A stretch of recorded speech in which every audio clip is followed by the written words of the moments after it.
Hi everybody. We're moving on to something different here. Solving for triangles. Usually when we're solving a triangle, we're given a right triangle and we use our SOHCAHTOA to find the measures of all the unknown angles and all the unknown sides. But not all triangles are right triangles. For instance, this one right here. None of the angles are 90 degrees. None of them are. So we've got to come up with another method to find the measures of the unknown angles and unknown sides. One of those methods is something called the Sine Law. Before we can use the Sine Law, we've got to figure out how to label up these triangles. So given a triangle, I'm going to give the angles, I'm going to label them with a capital letter. Capital A here, capital B, and capital C.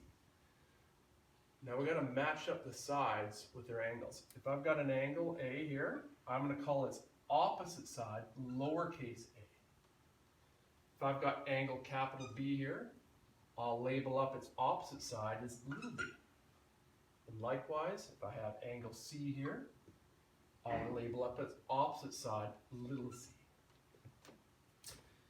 The sine law states is if you take the sine value of a given angle, for instance the sine of angle A, and you divide it by the length of its opposite side, you always get the same number back.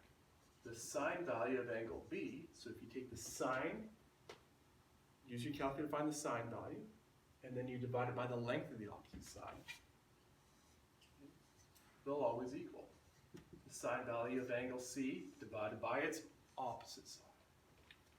We'll get to an example in a minute here, but when can you use this? You can use the sine law when you're given. First, you have to be given an angle and its opposite side. So for instance, if you're given angle A and side length A. Now a third thing you need is either another angle or another side length. Okay, so here's an example of using the sine law.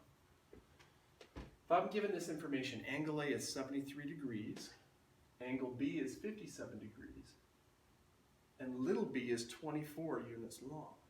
I want to solve triangle ABC. So I like to start by making a sketch. Now, how do I make a sketch? This is what I do. I start with this angle A, 73 degrees. I'll start with a horizontal line. Now over here I'll make an angle of about 73 degrees. It looks like an angle 73 degrees would be right about here. That's a pretty good sketch. So I'll call that angle A, 73 degrees. Angle B is 57 degrees. So you know what, I'm going to come up here, make one about 57 degrees. That's too wide, that's too narrow, but 57 degrees looks like it's about here.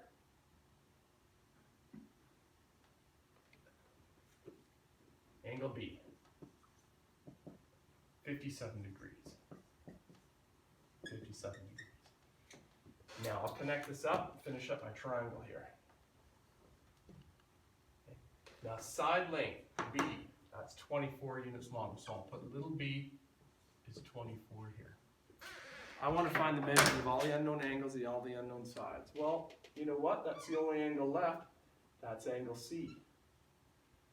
And we'll call this side length little c.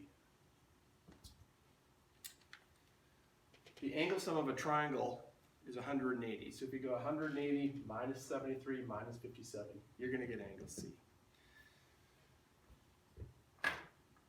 Let's set up our equation. I'm given an angle, its opposite side, and another angle. I'm going to try to find the length of little a here.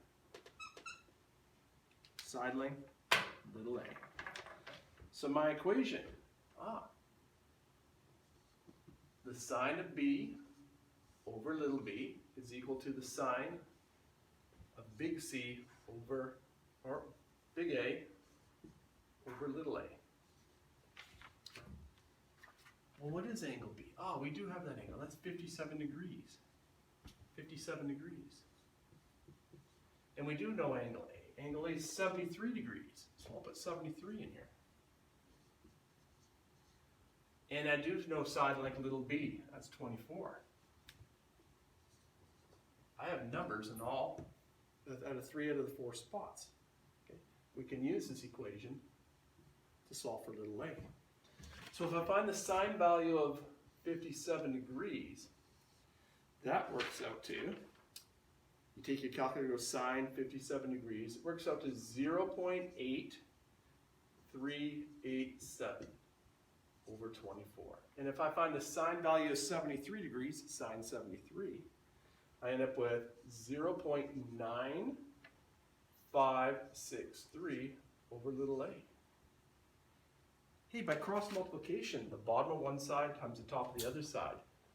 0.8387 times a is equal to 0.9563 times 24.